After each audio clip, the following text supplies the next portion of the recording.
Hello दोस्तों, नमस्कार। आपका स्वागत है शुक्ला एजू गैलेक्सी में। एक दिन मेरे दो कुछ छात्रों ने, कुछ स्टूडेंट ने कहा, सर इंग्लिश बोलना कितना मुश्किल हो रहा है। मैंने पूछा क्यों? आपने शुरू किया क्या बोलना? कहा हाँ, शुरू क्या करूं, इतना कंफ्यूजन है। सबसे पहले वर्ब पढ़िए, हजारों वर्ब हैं, उनके फॉर्म अलग है, first form, second form, past form, future form, क्या क्या फॉर्म सर, हम पढ़ें तो कैसे पढ़ें? मैंने पूछा तो आपने वर्ब के पास आप गए ही क्यों? हाँ, बोले सर क्या बात करते हैं, वर्ब के पास गए बिना हम अंग्रेजी कैसे बोलेंगे? हम के हम सिखाते हैं, आओ। वर्ब का नाम नहीं लूंगा, वर्ब की जरूरत नहीं है, कुछ भी रट्टा नहीं मारना है, जितना आपके पास है उसी से आप अंग्रेजी बोलना शुरू कर देंगे। उन्होंने कहा कैसे? हम कही आई बताते हैं ऐसे। तो सबसे पहले आप क्या करना है, आपको वर्ब के चक्कर में पढ़ना नहीं है। बिना वर्ब के कैसे बोलेंगे? आइए पहले एक चार्ट है, थोड़ा देख लेते हैं, फिर आगे बढ़ते हैं, एक एक करके आप बताते हैं, आप बोलते जाइए। ये रहा आपके चार्ट सामने। अब सिंपल सेंटेंस है, वह अमीर है, वह अमीर है, वह अमीर था, वह अमीर होगा, वह अमीर नहीं है, वह अमीर नहीं था, वह अमीर नहीं होगा। वह अमीर, क्या वह अमीर है? क्या वह अमीर था? क्या वह अमीर होगा? अब इसमें आप बताइए कहीं पर वर्ब है क्या? तो ठीक है, आप वर्ब की झंझट से मुक्ति पा गए। अब ऊपर देखें, वह अमीर है, वह अमीर है, प्रेजेंट में है, क्या हो गया आपका? He is rich, he is rich. अगर इसी को नेगेटिव बोलना है तो क्या बोलेंगे?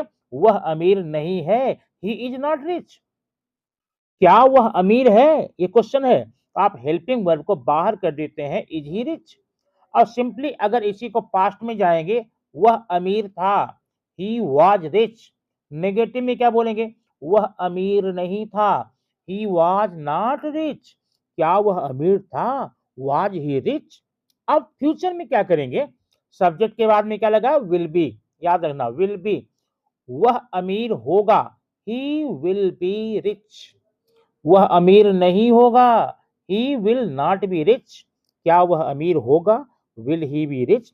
अब दोस्तों ये बताइए, क्या आपको इन सारे सेंटेंसेस में, 9 सेंटेंसेस हैं, कहीं पर किसी भी प्रकार के वर्ब की जरूरत पड़ी? नहीं पड़ी ना? तो ठीक है, नहीं पड़ेगी। आगे के पूरे वीडियो में हम मेन वर्ब का कोई भी उपयोग नहीं करेंगे, और आप अपनी शुरुआत यहीं से कीजिए, क्योंकि इसी का नाम है शून्य से शिखर तक। शून्य से शिखर तक। आप घबराइए मत, वर्ब बिना कैसे बोलेंगे, आप पहले तो सीखिए, वर्ब तो आ ही जाएगा। अब ये देखिए, इसमें जाने के लिए हमें क्या करना होगा? आप जानते हैं टेंस 3 होते हैं, present tense, past tense, future tense. Present tense में आपका 3 हेल्पिंग वर्ब यूज होता है, इज, आर और एम। Is, are, am. जबकि पास्ट में वाज और वर यूज होता है, और फ्यूचर में विल बी का यूज करते हैं, विल बी का। अब ये तीनों आप कंफर्म कर लीजिए, इज, आर, एम। यहां पर वाज हो गया है, उसको आप एम मान लीजिए, नहीं तो कट करना पड़ेगा उसको। Is, are, am. तो सिंगुलर के साथ में इज का यूज करते हैं, प्लूरल के साथ में आर का यूज करते हैं, और आई के साथ, फर्स्ट पर्सन आई के साथ में एम का यूज करते हैं। अब पास्ट में अगर जाएंगे, जैसे वह अमीर था, अगर सब्जेक्ट सिंगुलर है तो वाज का यूज करेंगे, प्लूरल है तो वर का यूज करेंगे। अब फ्यूचर में हेल्पिंग वर्ब आप क्या है? विल बी, विल बी होगा। इसमें सिंगुलर और प्लूरल जैसी कोई भी प्रॉब्लम आने वाली नहीं है। सारे सब्जेक्ट के साथ में सिंपली आप विल बी का यूज कर सकते हैं।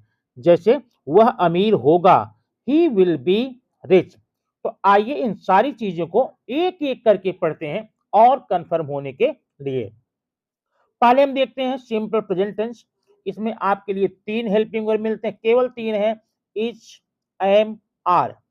इसका यूज करेंगे जब सेंटेंस में आएगा है, और ये हमेशा सिंगुलर सब्जेक्ट में यूज होता है, जैसे ही के लिए, सी के लिए, इट के लिए, या कोई नेम हो। और जब सब्जेक्ट आई हो, मैं, तब वहां पर सिर्फ एम का यूज करेंगे।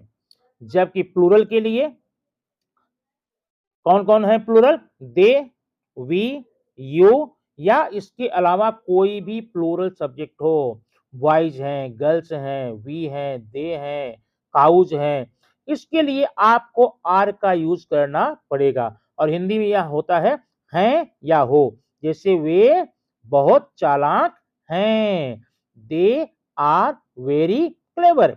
आप बहुत चालाक हो, you are very clever.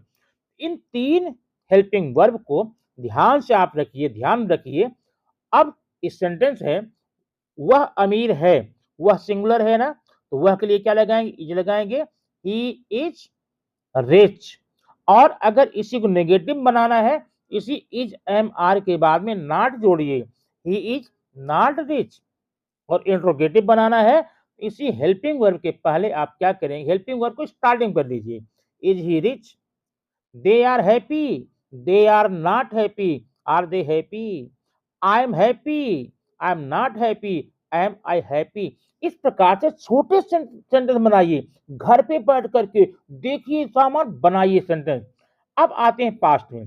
Past में हिंदी वाक्य के अंत में था, थी या थे रहता है और यहां पर आपको सिर्फ 2 हेल्पिंग वर्ब देखने को मिलते हैं। पहला है वाज, दूसरा है वर। वाज का यूज हम तब करते हैं जब सब्जेक्ट आपका सिंगुलर हो, जैसे ही हो, सी हो, इट हो या किसी का नाम हो। वह बहुत बीमार था, ही वॉज वेरी सिक। वह बहुत अमीर था, ही वॉज वेरी रिच। वह बहुत दूर थे, वह बहुत दूर है, he is very away, far away. और अगर आपका सब्जेक्ट प्लूरल है, जैसे दे है, वी है, यू है या प्लूरल सब्जेक्ट है, ऐसे में आप वर्क का यूज करेंगे। सिंपली इसमें भी नेगेटिव इंट्रोगेटिव बनाएंगे, जैसे वह बहुत खुश था, he was very happy. Negative में ही वॉज नॉट हैप्पी और इंट्रोगेटिव में वाज ही हैप्पी, बाद में क्वेश्चन मार्क। ये 3 प्रकार के सेंटेंस आप अफर्मेटिव, नेगेटिव, इंट्रोगेटिव बना करके भरपूर प्रैक्टिस कीजिए, वर्ब की जरूरत नहीं है। अब आते देखते हैं फ्यूचर में, सिंपल फ्यूचर में।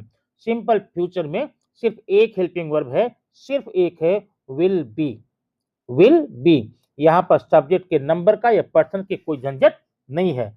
और ये पहचाने कैसे, जब वाक्य के अंत में होगा, होगी, होंगे, होगा, होगा, जैसे वह बहुत दूर होंगे, वह बहुत खुश होंगे, वह गरीब होगा, ऐसे में विल बी का यूज करेंगे।